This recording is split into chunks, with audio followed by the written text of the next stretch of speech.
할렐루야. 오늘 함께 예배하는 우리 사랑하는 용인교회 모든 성도님들께 하나님께서만 주실 수 있는 참된 평안이 여러분 가운데 부어지게 되시길 주님의 이름으로 축원합니다. 제가 오늘 일부 예배를 이렇게 드리고 나오는 길에 초등학교 1학년 우리 루이를 제가 만났습니다. 그래서 루이를 이렇게 만나서 인사를 했어요. 루이야, 잘 지내고 있지? 그랬더니 루이가 제게 아니요, 목사님, 힘들어요. 아, 그래. 제가 웬만해선 당황을 잘 안 하거든요. 그 1학년 아이가 힘들다는 말에 좀 당황을 했습니다.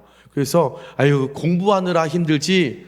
아니요, 목사님, 학교 다니는 게 힘이 들어요. 그래서 제가 잠깐 멈췄어요. 무슨 말을 1학년 아이에게 해야 위로가 될까? 그래서 제 딴에는 이렇게 얘기했습니다. 목사님도 교회 나오는 게 너무 힘이 들어. 그랬더니 이 루이가 목사님, 교회는 좋잖아요. 교회는 좋은데 학교는 안 좋은가 봐요. 그래서 할 말이 없어서 루이야 화이팅 하고 그냥 올라왔습니다. 자, 여러분 우리 옆에 분들과 인사할까요? 여러분, 하나님께서 저와 여러분에게 힘 주실 줄 믿습니다. 인사하겠습니다. 다시 한번 인사할까요? 힘내세요. 주님이 함께 하십니다. 인사하겠습니다.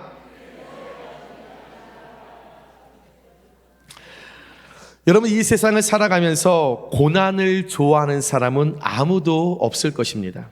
모두가 기쁘고 좋은 일만 있기를 바라고 또 삶에 문제 없이 평안하게 살기를 원합니다. 그래서 세상 사람들은 유교에서 말하는 오복을 굉장히 중요시하죠. 첫 번째, 수, 오래 사는 것. 두 번째, 부, 재와 돈을 많이 버는 것. 세 번째, 강령, 몸과 마음이 건강하고 늘 마음이 평안해서 걱정 없는 것. 네 번째, 유호도, 남에게 내게 있는 것을 베풀고 나누면서 이 땅 가운데 살아갈 때 착하게 살아가는 것, 베푸면서 덕을 쌓는 것. 다섯 번째, 고종명, 일생을 살 때에 어떤 질병에 걸리지 않고 건강하게, 그래서 육신이 건강하니 마음도 평안하여서 이렇게 그냥 묵묵하게 살다가 고통 없이 평안하게 삶을 마치는 이 죽음을 세상 사람들 오복을 추구하며 살아갑니다. 많은 사람들이 정말 이 오복을 누리기를 원하고 또 이 오복을 누리면 행복할 것이라고 생각을 하죠. 그런데 아쉽게도 저와 여러분은 인생의 출발점을 시작하여 걸어가고 있으면서 이 오복을 다 누릴 수 없다라는 것을 이미 알고 있습니다. 이 5가지의 복을 다 누리면 좋겠지만 모든 사람들이 한 사람도 예외되지 않고 다 누리면 좋겠지만 그 누구도 이 5가지의 복을 누릴 수 있는 사람은 없다라는 것을 우리는 잘 알고 있습니다. 우리가 살아가는 삶은 여러분 그렇지 않습니다. 우리가 살아가는 삶은 이 오복을 여러분 완전하게 누릴 수 없다라는 거죠. 언제나 전혀 예상하지 못했던 고난을 만날 때가 있고 꼬리에 꼬리를 물고 일어나는 문제에 빠져서 그 문제에서 허우적거릴 때가 있는 것이 우리가 살아가는 나의 인생의 여정이라는 거죠. 우리는 그래서 이런 예고 없는 일들을 만나면 원망합니다. 불평합니다. 아이고, 나 죽네. 아이고, 나 이제 망했네. 나 이제 큰일 났네. 나 어떻게 살아가지? 입을 열어서 온갖 부정적인 이야기를 다 쏟아 놓습니다. 그러면서 생각을 하죠. 내가 무슨 죄가 있어서? 내가 뭘 그렇게 잘못했다고? 나 그래도 선하게 살았는데 내 주변의 사람들이 저 사람은 법 없이도 사는 사람이야 라는 이야기를 들으며 살았는데 왜 나는 이런 고난을 당하지? 왜 난 이런 어려움을 당하지? 라면서 내 주변에 악한 사람, 나쁜 사람, 늘 법을 어기면서 다른 사람을 아프게 하고 그 사람 등쳐먹으면서 살아가는 그 형통한 삶을 살아가는 그 사람과 나를 비교하면서 이해할 수 없는 궁금증을 우리는 여러분 갖게 됩니다. 성경에도 보면 악인의 형통함에 대해서 악한 사람들이 잘 살고, 악한 사람들이 돈 많이 벌고, 악한 사람들이 탄탄대로의 길을 갈아가는 것을 바라보면서 그 형통함, 악인의 형통함에 대해서 이해하지 못해서 하나님께 질문했던 성경의 인물들이 있습니다. 예레미야 선지자가 그 당사자죠. 예레미야 12장 1절에 하나님께 묻습니다. 여호와여, 내가 주와 변론할 때에는 주께서 의로우시니이다. 선한 나와 주님께서 대화하실 때는 하나님은 의로우신 분 맞습니다. 착한 사람, 믿음의 사람, 그리스도인들과 대화할 때는 하나님은 의로우신 분이 맞습니다. 그러나 내가 주께 질문합니다. 하나님, 내가 궁금한 게 있어요. 내가 선지자로서 하나님의 말씀을 전달하는 사람으로서 내 삶의 모든 사람들을 내가 바라보니 하나님, 정말 궁금한 게 있어요. 하나님께 질문하고 싶은 게 있어요. 하나님, 왜 악한 자는 그 길이 형통합니까? 다른 사람 힘들게 하고 괴롭게 하고 사기치고 살아가는 그 악한 자들은 하나님, 왜 형통하며 반역한 자가 다 평안함은 늘 잘되고 승승장구의 길을 걸어가고 돈 잘 벌고 가정이 평안하고, 하나님, 이 평안함은 무슨 까닭입니까? 예레미야가 나는 힘이 드는데 악한 자들이 잘 살아가는 모습을 볼 때에 그 의문점을 가지며 하나님께 질문을 했습니다. 예언자 하박국 역시도 악인의 형통의 삶이 이해되지 않아 하나님께 하박국 1장 13절에 묻습니다. 주께서는 눈이 정결하심으로 악을 참아 보지 못하시며 패역을 참아 보지 못하시거늘. 예, 하나님은요 정결하시니까 예, 맞아요. 하나님은 악한 사람이 잘 안 보이시지요. 패역한 자들이 잘 안 보이지요. 그런데 저는요 연약해서 하나님 보여요. 그런데 하나님, 어찌하여 거짓된 자들을, 악한 자들을 방간 왜 내버려 두십니까? 악인이 자기보다 의로운 사람을 삼키고 등쳐먹고 그들을 괴롭히고 흔들고 그들이 있는 것을 다 뺏는 삶을 살아가는 것도 하나님 다 아시면서 보시면서 왜 하나님 잠잠하세요? 하박국 예언자도 하나님을 향하여 질문했습니다. 저와 여러분도 이런 질문을 하실 때가 있으시잖아요. 예수님께서 말씀하신 넓은 길과 좁은 길, 그 두 부류의 인생 중에 나는 그래도 그리스도인이라 구원받았기 때문에 십자가의 사건을 알아서 나 넓은 길을 포기하고 좁은 길을 선택하여서 세상과 구별되어서 하나님의 길로 나아가겠다라고 내가 결단하고, 때로는 작은 고난을 만나면 내 선택이 과연 옳은 것인가 의문을 품기도 하지만, 이미 내가 그 십자가의 길, 좁은 길, 작은 고난을 선택하여 들어서버린 이 길을 다시 되돌릴 수 없기 때문에 할 수 없이 그 십자가의 길, 그 좁은 길을 우리가 열심히 걸어갑니다. 잘 걸어갑니다. 그러다가 예상하지 못한 작은 고난이 아닌 큰 고난을 마주하게 되면, 내가 감당하지 못할 것 같은 문제를 만나게 되면, 감당하기 어려운 그 험난함으로 인하여서 도중에 풀썩 주저앉아 내가 눈물을 흘리며 죽겠다고 불평하고 못하겠다고 좌절하고 포기하겠다라고 절망하면서, 하나님은 내게 왜 이러시는 거지? 하나님, 제게 왜 이러시는 거예요? 하나님, 왜 제게 이런 고난과 이런 아픔과 절망을 왜 제게 허락하시는 겁니까? 예레미야와 하박국처럼 내 주변의 악인들은 저렇게 잘 사는데, 저렇게 떵떵거리며 살아가는데, 남 등쳐먹고도 저렇게 자녀가 잘 되는데, 다른 사람 있는 것 다 뺏어서 악한 업주의 그 모습으로 살아가는데도 저 사람들은 저렇게 잘 되는데 라며 그런 푸념을 가지고 똑같은 물음으로 하나님 앞에 쏟아내는 우리의 모습이 종종 인생의 여정에 있다라는 거죠. 그러나 세상 사람들과 달리 하나님의 말씀을 믿고 의지하고 신뢰하며 살아가는 그리스도인들에게 쉽게 이해할 수는 없으나, 받아들이고 싶지는 않으나, 그것이 맞다라고 인정하고 싶지 않으나 역설적이게도 위안이 되고 이해해야만 하고 받아들여야 하는 하나님의 말씀, 잠언서 24장 1절에서 2절, 19절에서 20절의 말씀, 너는 악인의 형통함을 부러워하지 말며 그와 함께 있으려고도 하지도 말지어다. 그들의 마음은 강포를 품고 그들의 입술은 재앙을 말함이니라. 너는 행악저들로 말미암아 분을 품지 말며 그들이 잘되는 것에 관해서 화내지 말아라. 분을 내지 말아라. 악인의 형통함을 부러워하지 말라. 대저 행악자는, 악한 자는, 못된 사람들은 장래 미래가 없고 그들에겐 천국이 없고 그들에게 영원한 하나님의 나라가 없고 악인의 등불은 꺼지리라. 그런데 여러분, 이 말씀이 위안이 돼요. 이해가 돼요. 받아들일 수 있어요.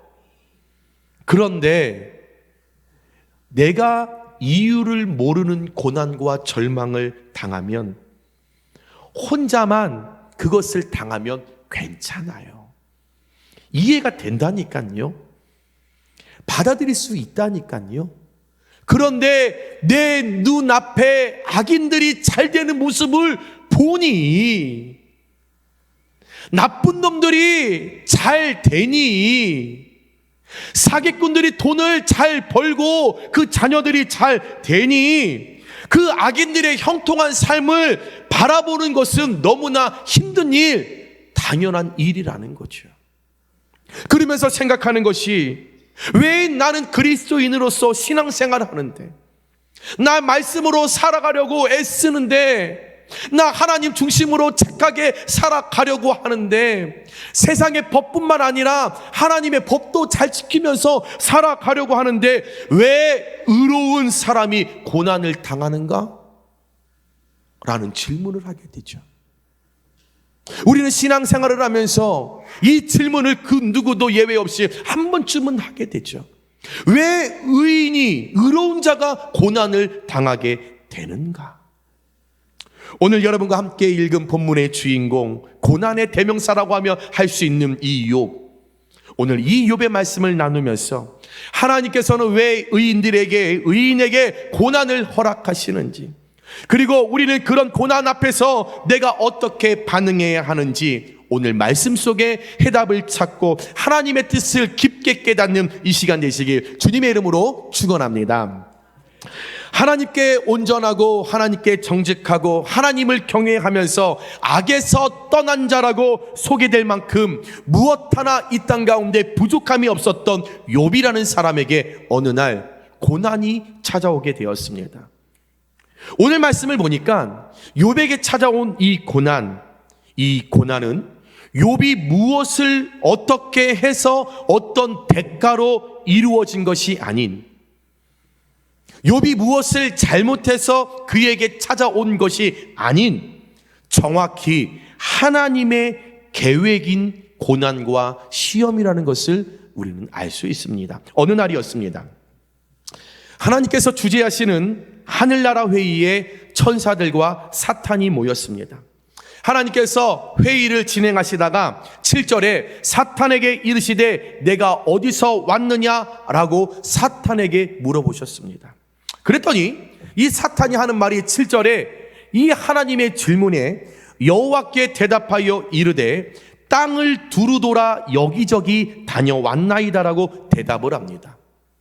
사탄이 하나님을 향하여서 하나님, 내가요 세상 여기저기를 돌아다니다 왔다라고 그가 고백했다라는 거예요. 물으시니 하나님, 내가요 용인 마평동 갔다가요 역북동 갔다가요 내가 처인구 거시기 갔다가요 하나님 제가 왔다 갔다 하다가 제가 왔습니다. 그런데 여러분, 이 사탄이 왜 돌아다닐까요? 왜 사탄이 한 곳에서만 좀 있지, 왜 마평동 갔다가 역북동 갔다가 유방동 갔다가 고림동 갔다가 왜 얘는 왔다 갔다 할까요? 베드로전서 5장 8절이죠. 너희 대적 마귀가 우는 사자 같이 두루다니며, 두루두루 여기저기 쑤시고 다니면서 삼킬 자를 찾나니. 사탄은 하나님의 백성들을 무너뜨리고 하나님의 백성들을 파괴하고 하나님의 백성들을 하나님께서 처절하게 그의 삶을 비참하기 위하여 삼킬 자를 찾아다니는 존재가 사탄의 존재였다라는 거죠. 그 특성을 알고 계셨던 하나님께서 사탄에게 계속 말씀하십니다. 그래, 사탄아, 너 그 땅에서 삼킬 자 찾아다니라고 참 욕본다. 아이고, 너 참 애쓴다. 너 참 수고가 많다. 그런데 너 혹시 그렇게 욕보면서 그렇게 수고하면서 두루두루 삼킬 자를 찾아다니다가 혹시 내가 자랑하고 내가 사랑하고 내가 인정하는 욥이라는 자를 혹시 보았느냐? 하나님께서 욥에게 물으셨습니다. 그랬더니 사탄이 이 하나님의 말씀에 옳거니 자신의 본성을 드러내면서 사탄 뭐하는 작자입니까? 대적하는 자입니다. 사탄 고소하는 자라는 거죠. 사탄의 의미는 대적하고 고소하는 그 의미에 걸맞게 오늘 하나님의 질문에 옳거니 예 하나님, 그 질문에 토를 달며 하나님을 대적하면서 욥을 고발하기 시작합니다. 하나님, 그런데요, 하나님 질문 잘하셨어요. 하나님 제게 잘 물으셨어요. 9절에 욥이 어찌 까닭없이 하나님을 경외하리이까. 사탄은 오늘 하나님께 욥이 하나님을 경외하는 사람이라는 것에 대해서 부정하지 않습니다. 사탄은 욥이 하나님 앞에 거룩한 자라는 것을 인정합니다. 하나님 마음에 합한 자, 하나님이 기뻐하시는 자, 하나님 앞에 성실한 자라는 것을 인정합니다. 맞다라는 거예요. 그러나 사탄은 욥이 하나님을 경외하는 그 믿음이 거짓된 믿음이라고 오늘 하나님을 대적하며 하나님께 욥을 고발한 거지요. 즉 사탄의 고발 내용은 이런 겁니다. 욥이 하나님께 현재 보이는 그의 경건한 모습, 욥이 지금 거룩하게 살아가는 모습, 그가 꽤나 믿음 있는 척으로 하나님 앞에 보이는 이 모습들은 까닭이 있다라는 거예요. 오늘 말씀에 여러분, 까닭이 있다고 사탄은 하나님께 정확하게 이야기합니다. 하나님, 욥이 까닭 없이 그러겠습니까? 까닭이 있다니까요. 이유가 있다니까요. 목적이 있다니까요. 그것은 하나님께서 욥의 삶을 울타리같이 보호해 주시는 복을 주셨기 때문에, 만일 하나님께서 욥에게 허락하셨던 울타리의 복을 걷어가시면, 그의 생명을 걷어가시고 그의 몸에게 질병을 내리시고 그의 자녀를 걷어가시고 주신 물질을 다 걷어가시면 분명 욥도요, 하나님 연약한 사람이에요. 걔요 연약하다니까요. 그래서요, 하나님 울타리 같은 그 복, 자녀의 복, 물질의 복, 어떤 육신의 복, 이거 다 걷어가시면 하나님을 욕하게 될 것이고요, 그의 경건, 그의 거룩, 그의 헌신, 그의 믿음 다 거짓으로 하나님 다 드러날 겁니다. 걷어가시면 다 뻥으로 다 드러날 거예요. 즉 사탄은 오늘 욥이 하나님 앞에 경건하고 거룩하고 믿음으로 살아가는 이유가 까닭이 있는데 복 주셨기 때문에, 물질을 주셨기 때문에, 건강을 책임져 주셨기 때문에, 자녀를 잘되게 해주셨기 때문에, 까닭이 있기 때문에, 이유가 있기 때문에, 목적이 있기 때문에 그가 하나님 앞에 거룩하고 그가 하나님 앞에 경건하다라고 그 욥을 고발했다라는 거죠. 욥의 신앙을 무시하고 업신여기며 고발한 것입니다.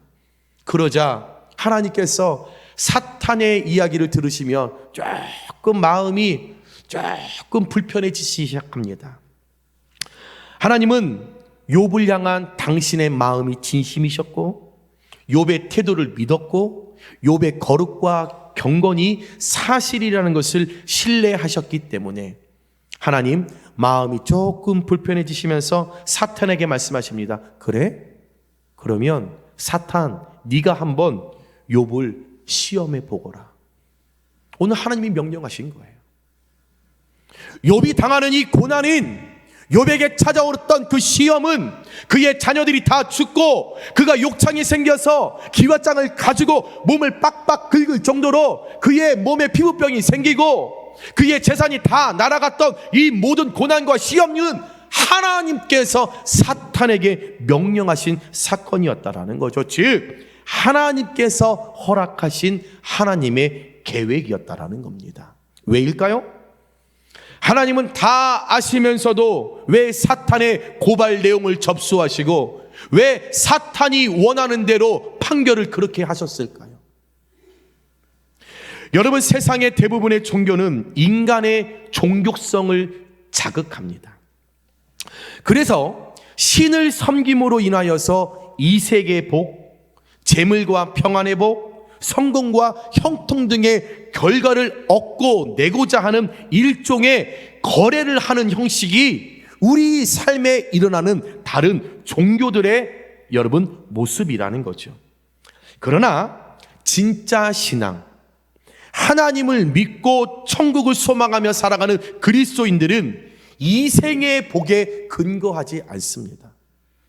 우리가 하나님을 믿는 이유는 어떤 이 생에서 잘 되기 위해서, 어떤 재물과 평안을 누리기 위해서, 성공과 형통을 위해서 우리가 하나님을 믿는 것 아닙니다. 진짜 신앙은 구원받았기 때문에 그 구원 사건 하나로 만족하며 감사하며 우리가 하나님을 믿고 우리가 십자가의 길, 좁은 길을 여러분이 걷고 계시면 아멘 하시기 바랍니다. 다시 말하면 진짜 신앙은, 진짜 믿음은 까닭 없이 하나님을 경외하는 신앙이기 때문에 어떤 이유가 있는 것이 아니라, 어떤 꿍꿍이가 있는 것이 아니라, 어떤 바라는 것이 있는 것이 아니라 하나님께서는 사탄이 고발한 욥이 까닭을 가지고 나를 경외하고 있지 않다라는 것을 알게 하시기 위해서, 다시 말해 까닭 있는 신앙인가 아니면 까닭 없는 신앙인가를 분명히 하시기 위하여 오늘 욥에게 사탄을 통하여 시험과 고난을 허락하셨다라는 거죠.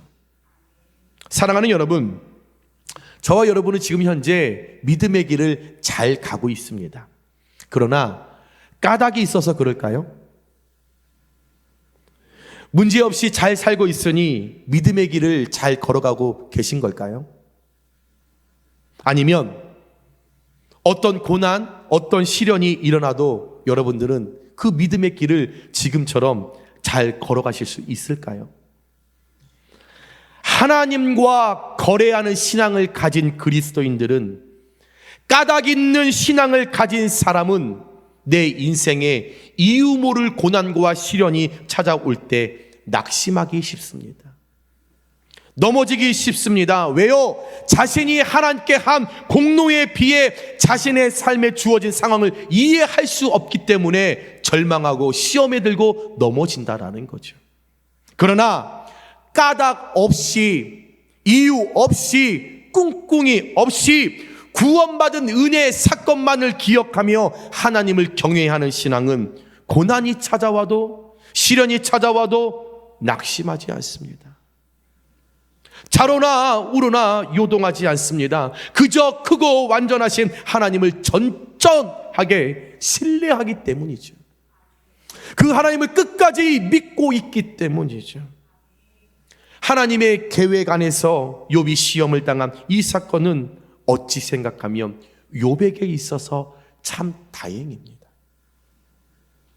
욥에게 있어서 어찌 보면 이 고난과 시련은 축복입니다.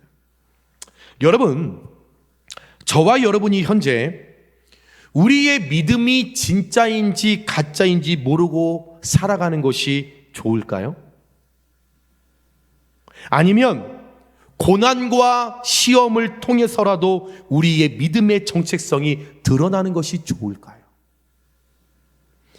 그 고난, 그 시험, 야속하고 괴롭고 힘들지만 천국을 소망하며 살아가는 그리스도인들에게 있어서 신앙의 정체성이 드러나야 만약에 그것이 드러나서 내가 깨달았다라고 하면 내가 지금까지 가지고 있었던 이 믿음이 거짓 믿음이면 다시 시작할 수 있는 것이기 때문에 여러분, 내 신앙의 정체성이, 믿음의 정체성이 고난과 시련을 통해서라도 드러나는 것 좋은 일 아닐까요? 그저 나는 하나님 앞에 까닭 있는 신앙인으로 살면서도 그 신앙의 정체성을 내가 깨닫지 못하고 거짓 믿음으로 살아가다가 예비하신 그 나라 입성하지 못하면 어떡하실 겁니까? 여러분의 믿음이 지금, 여러분의 신앙이 거짓인지 참인지 모르다가 거짓 믿음이었는데 나는 참이다고 생각하다가 내 신앙 정체성이 드러난 것을 내가 두려워하여 드러내지 못하고 그냥 거짓 믿음이 참 믿음이겠구나, 나 좋은 신앙이구나, 그렇게 내 혼자 나 스스로 내 신앙과 믿음을 속이며 살아가다가 마지막 그날에 심판대에 섰었을 때에 그 천국 들어가지 못하시면 어떡하시겠습니까? 차라리 오늘 하나님의 계획 안에서 진행된 이 욥의 시험이 어쩌면 우리에게 유익이 아닐까요? 하나님이 허락하신 그 고난과 시련이 어쩌보면 믿음의 사람들에게 유익이 아닐까요? 믿음의 사람들에게 진짜인지 가짜인지 모르는 나의 신앙의 정체성, 믿음의 정체성, 이것 고난과 시험을 통해서든지 이것이 드러나야 우리가 형통의 길로 갈 수 있게 됨을 믿으시기 바랍니다. 하나님은 욥이 하나님의 사람들이, 하나님의 자녀들이 까닭없는 신앙인으로 살아가기를 원하셔서 그것을 점검하시고 진짜인지 가짜인지 하나님 알게 하시고 우리에게 참다운 신앙과 믿음, 진짜 신앙, 진짜 믿음으로 우리가 살아가기를 위하여 기회를 주시기 때문에 그것을 위하여 우리에게 때로는 고난과 시험을 허락하시지만 분명 좋으신 우리 하나님은 우리가 그 고난 앞에, 시련 앞에, 그 절망 앞에 흔들린다 할지라도 고린도전서 10장 13절에 사람이 감당할 시험 밖에는 너희가 당한 것이 없나니 오직 하나님은 미쁘사 너희가 감당하지 못할 시험 당함을 허락하지 아니하시고 시험 당할 즈음에 내게 고난이 임할 즈음에 절망이 임할 즈음에 하나님이 나를 시험할 즈음에 나 이거 감당할 수 있을까? 진짜 믿음인지 가짜 믿음인지 드러나게 하시는 하나님의 이 영역 가운데 내가 잘 버텨낼 수 있을까? 내가 끝까지 이겨낼 수 있을까? 승리할 수 있을까? 라는 그 즈음에 그것을 생각할 때에 내 믿음이 사라질 때에 내가 약해질 때에 피할 길을 내사 너희로 능히 감당하게 하시느니라.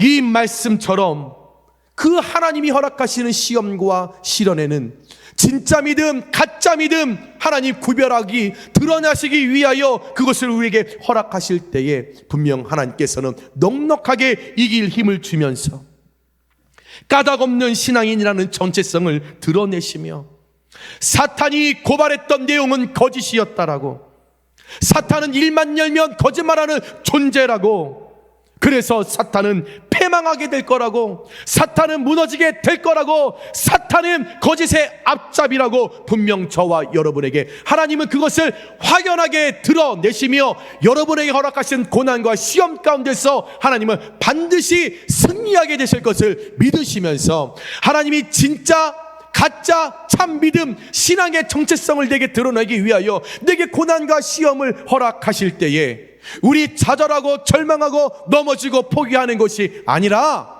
그 모든 것 주관하시는 것 하나님이시다라는 것을 늘 기억하시면서 욥이 마지막에는 하나님께서 더하여 다시 그에게 복을 주셨던 그 하나님을 우리가 다시 한번 기억하시면서 언제나 여러분 까닭없는 신앙인으로, 까닭없는 믿음의 사람으로, 까닭없는 하나님의 사람으로 끝까지 승리하시게 되시길 주님의 이름으로 축원합니다. 말씀을 정리합니다.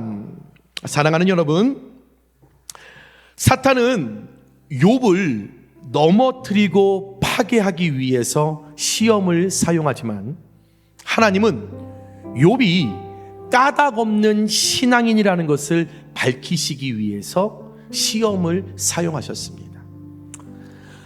여러분, 하나님의 이 시험, 이 고난, 하나님의 주권입니다. 오늘 말씀 12절에 여호와께서 사탄에게 이르시되 내가 그의 소유물을 다 내 손에 맡기노라. 다만 그의 몸에는 내 손을 대지 말지니라. 사탄이 곧 여호와 앞에서 물러가니라. 오늘 우리에게 일어난 시험과 고난은 하나님의 주권, 하나님의 계획이라는 거죠. 사탄의 주권이 아닙니다. 사탄의 고유 권한이 아닙니다. 하나님께서 그 주권, 그 고난의 주권, 시험의 주권, 눈물의 주권, 아픔의 주권을 하나님께서 가지고 계신 것을 기억하시면서 시험의 때에, 고난의 때에 여러분 걱정하지 마십시오. 하나님께서 사탄의 목적대로 우리를 파괴되기를 그렇게 내버려 두지 않으십니다. 오늘 분명 하나님께서는 사탄에게 말씀하십니다. 손을 대지 말지니라. 사탄아, 네가 욥을 시험해도 좋다. 그가 까닭 없는 신앙이라는 것을 네가 밝혀내는 것 내가 허락한다. 단 제한이 있어. 네가 하지 말아야 할 게 있어. 네가 건들지 말아야 할 게 있어. 그의 몸에 손을 대지 말아라. 손을 대지 말아라. 어떤 방법을 통해서, 고난과 시련을 통해서 욥을 흔들리게 한번 해보고, 욥을 괴롭기도 한번 해보고, 욥이 진짜인지 아닌지 네가 시험해봐도 다 좋은데 제한이 있어, 기준이 있어, 하지 말아야 할 영역이 있어. 손을 대지 말아라. 하나님께서 두신 제한이 있습니다. 그 제한 안에서 우리의 까닭 없는 신앙으로 만들어가기 위함을 여러분 기억하시며, 버티기 힘들고 해결할 수 있을까 걱정되시고, 이겨낼 수 있을까 절망스러운 마음이 있다 할지라도 사탄 마귀의 공격에 두신 제한이 분명히 있다라는 것을 기억하시고, 당하고 있는 고난이 있으십니까? 또한 다가올 고난이 우리에게 있습니까?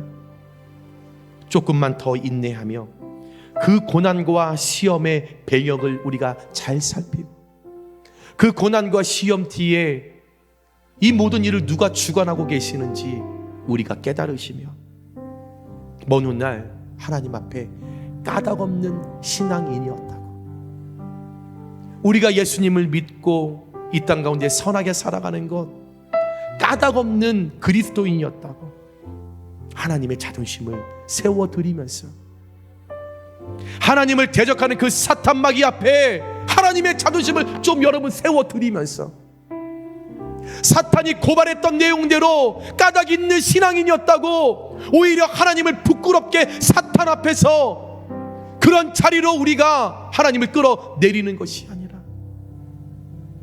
하나님께서 사탄도 봤지, 우리 아무개 집사, 아무개 권사, 아무개 목사, 네가 고발했던 것 다 뻥인 거 네가 봤지? 봐, 너는 나에게 까닭이 있다라고 했지만 내가 말한 저들은 까닭 없는 신앙인이었어. 하나님의 자존심을 세워드리며 사탄 마귀 짓누르며 하나님 앞에서 사탄 마귀 온전한 이 세상에서 다 할 수 있는 망신을 다 줄 수 있는 까닭 없는 신앙인으로 끝까지 승리하시는 우리 사랑하는 용익교회 모든 성도님들 되시길 주님의 이름으로 축원합니다. 여러분, 힘들고 어렵지만 주님이 함께 계십니다. 주님이 일하고 계십니다. 그 주님, 우리에게 두신 제한이 있습니다. 손을 대지 말라. 고난과 시험이 있어도 손을 대지 못하도록 하나님께서 사탄 마귀에게 명령해 두셨기 때문에, 내가 포기하지 않으면, 내가 절망하지 않으면 우리 하나님 그 손 붙드시고 반드시 일으켜 주실 것을 믿고, 까닭 없는 신앙인으로 하나님의 자존심을 내가 세워드리겠노라 여러분 고백하고 결단하며 나아갈 때, 그런 은혜가 진정으로 저와 여러분의 삶 가운데 나타나게 되시길 다시 한번 주님의 이름으로 축원합니다.